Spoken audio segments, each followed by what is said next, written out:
Soup குடிக்கணும்னு ஆசை, ஆனால் வெறும் தண்ணி மாதிரி இல்லாமல் ஏதாச்சும் மென்று சாப்பிட்ட ஃபீலும் வேணும் இல்லையா? என்ன மாதிரி ஆளுங்களுக்கு தான் இந்த ரெசிபி. தாய் இன்ஸ்பயர்ட் சிக்கன் நூடுல் சூப். ஒரு பேனில் கொஞ்சமாக எண்ணெய் விட்டு அதில் coriander, garlic, ginger, green chillies paste போட்டு வதக்குங்க. இதில் கொஞ்சமாக சிக்கன் சூப் போன்ஸ் போட்டு வதக்கி ஒரு 2 டம்ளர்ஸ் மாதிரி தண்ணி ஊற்றி தேவையான உப்பு, ஒரு பிச்சு கரம் மசாலா போட்டு ப்ரெஷர் குக் பண்ணுங்கள். ஒரு 2 to 3 விசில்ஸ் மாதிரி ப்ரெஷர் குக் பண்ணிக்கலாம்.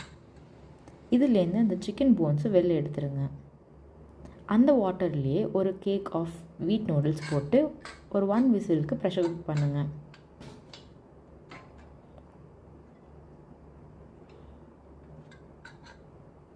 ஒரு பேனில் கொஞ்சமாக ஆயில் போட்டு ஒரு 1 டீஸ்பூன் மாதிரி சில்லி ஃப்ளேக்ஸ் போடுங்க.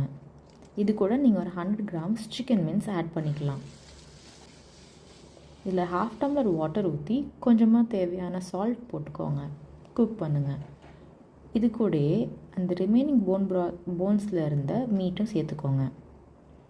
சூப் க்ரீமியாக இருக்கிறதுக்காக நான் இங்கே கொஞ்சம் கோகனட் மில்க் ஆட் பண்ணியிருக்கேன். இது குக் ஆனதுக்கப்புறமா அந்த சூப் ப்ராத்தையும் நூடுல்ஸையும் ஒன்றா சேர்த்து ஒரு கொதி விடுங்க. நம்ம ஹெல்த்தி அண்ட் டேஸ்டியான chicken noodle soup ready. Lemon வச்சு சர்வ் பண்ணுங்கள்.